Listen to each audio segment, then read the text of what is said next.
تو بعد میں یہ اسلام آباد ایئرپورٹ پہ تھے تو وہاں پر پہنچ گئے جج صاحب ہفتے کا روز، اور انہوں نے کہا جی کہ ہم آج ڈیلے کر لیتے ہیں سماعت. تو ڈیلے کرنے کے بجائے انہوں نے کہا کہ چلیں ہم عدالت میں چلتے ہیں، ہم عدالت میں چلتے ہیں. تو اس جج صاحب کا کتنا بڑا جگرا تھا کہ جمعے کو ان کے جوان سال بیٹے کی جو ہے وہ وفات ہوئی، تدفین ہوئی، اور جو تعزیت کے لیے تھے وہ بھی تانتا بندہ ہوا تھا، لیکن انہوں نے اپنے منصب اور اپنے فریضے کو خیال رکھا کہ یہ جو صدمہ ہے یہ میرا اپنا ذاتی ہے، اس سے تو میں گزروں گا، جیسے تیسے گزرتا رہوں گا. لیکن وہ عدالت میں کیس کی سماعت کرنے کے لیے بیٹھ گئے. جسٹس شفیع الرحمان، یہ آپ کو بتلانے کا مقصد یہ ہے کہ عدلیہ میں اس طرح کے جج بھی موجود ہیں، لیکن آپ ان ججز کا دیکھیں کہ جو پاکستان میں اتنا بڑا بحران پیدا کر کے خود امریکہ اور یورپ کے دورے پر چلے گئے ہیں گرمیوں کی چھٹیاں منانے. میں کسی کا نام نہیں لوں گا، لیکن مسئلہ یہ ہے کہ وہ وہاں جا کر انسانی حقوق کی بڑی بڑی باتیں کر رہے ہیں. میری مراد جسٹس اطہر من اللہ سے ہے کہ بھائی جان یہ جو آپ پیچھے بحران پیدا کر کے گئے ہیں، اب یہ اگست ہے تو آپ نے ستمبر میں چھٹیاں اپنی منا کے تو پھر آنا ہے. بھائی جان آپ پہلے آ جائیں نا. 2 ججز کا جو اختلافی نوٹ ہے اس میں سے جو ایک جج ہیں وہ وہی ہیں جو مبارک ثانی کیس میں بھی جج ہیں، اور ان کو شریعت اپلیٹ کورٹ میں بھی قاضی فائز عیسیٰ چیف جسٹس آف پاکستان نے اپنے ساتھ رکھا ہے. میری مراد جسٹس نعیم افغان صاحب سے ہے کہ یہ ان کا بھی اختلافی نوٹ ہے جس پر آپ پارلیمنٹ میں قانون سازی کی گئی ہے، اور عدلیہ کے فیصلے کو سبوتاج یا جو بھی سیاسی معاملہ ہے یہ تو. لیکن کہنے کا مقصد یہ ہے کہ ایک جانب وہ متنازع فیصلہ جس پر تمام عدلیہ کو سر جوڑنے چاہیے، وہ ججز باہر جا کر چھٹیاں منا رہے ہیں. ایک وہ جج کہ جس کے جوان سال بیٹے کی موت ہو گئی اچانک، لیکن اگلے دن ہی وہ عدالتوں میں آ گئے کہ نہیں یہ ملک کا فیصلہ ہے، یہ ملک پہلے ہے. اور جب اس طرح کے معاملات ہوں تو ہمیں اپنی ذاتی جو سہولت ہے نا، کمفرٹ زون ہے، اس سے نکل کر ہمیں آ جانا چاہیے. لیکن وہ ادھر ہے اور یہاں ملک میں یہ گرمسوجہ مچا ہوا ہے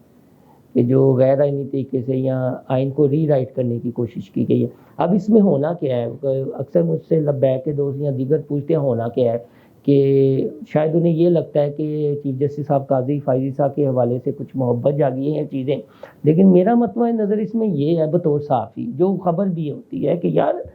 یہ 2 میٹر جو ہے نا الگ الگ ہیں. دونوں کیسز، مبارک ثانی کیس اور یہ جو مخصوص نشستوں والا کیس ہے، یہ الگ الگ ہے. یہ ججز کی اپنی لڑائی میں وہ نہ ہو کہ کوئی پھر کارکنان استعمال ہو جائیں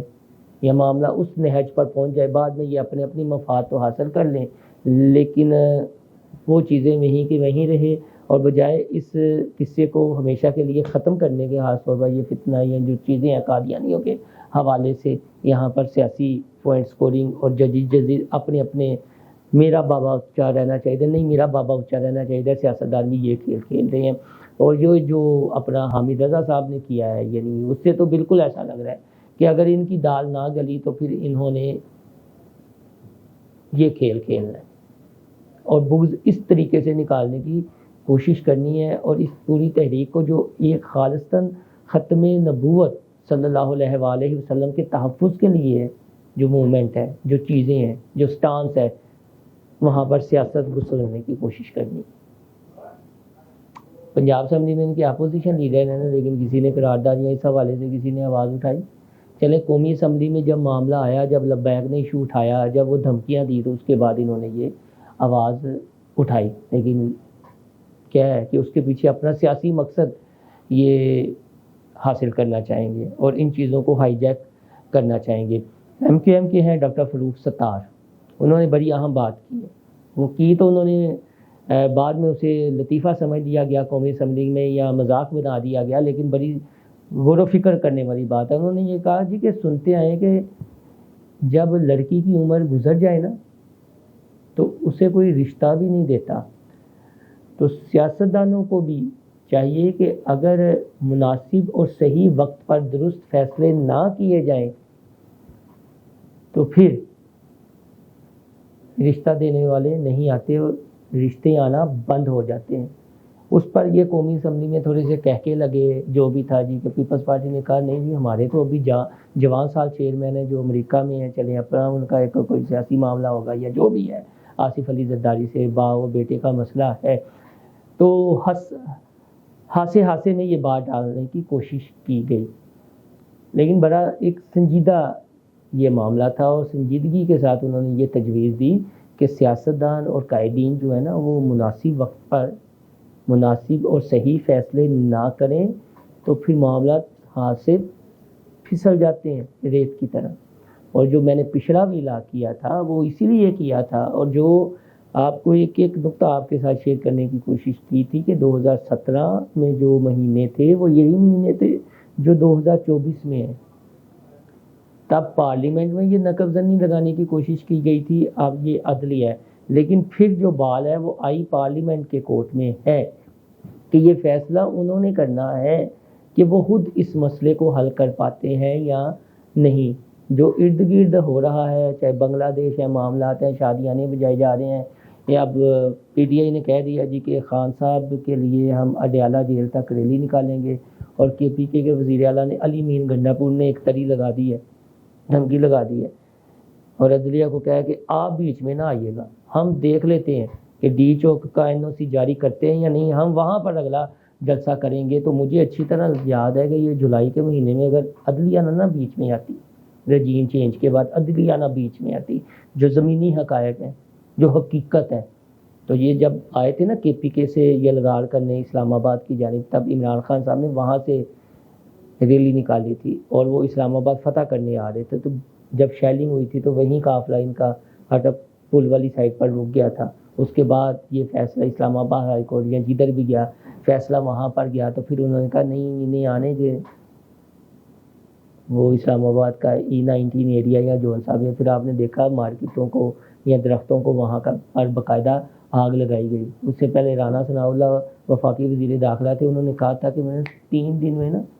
اس کا سارا انقلاب پورا نکل جائے گا اگر میرے مشورے پر عمل کیا جائے، لیکن تب آصف علی زرداری صاحب نے انہیں ریسکیو کر لیا تھا، پی ٹی آئی کو اور عمران خان صاحب کو، اور یہ کہا تھا کہ نہیں سیاسی لوگ ہیں اور معاملات کو سیاسی طریقے سے حل کرنا چاہیے، اور پھر عدلیہ نے انہیں تھوڑا سا ریلیف دیا تھا۔ اب وہ کیس وہیں کا وہیں ہے، اب علی امین گنڈا پور صاحب یہ دھمکیاں لگا رہے ہیں، لیکن دوسری یعنی جو سب سے سنجیدہ معاملہ ہے نا، سب سے سنجیدہ معاملہ وہ یہی ہے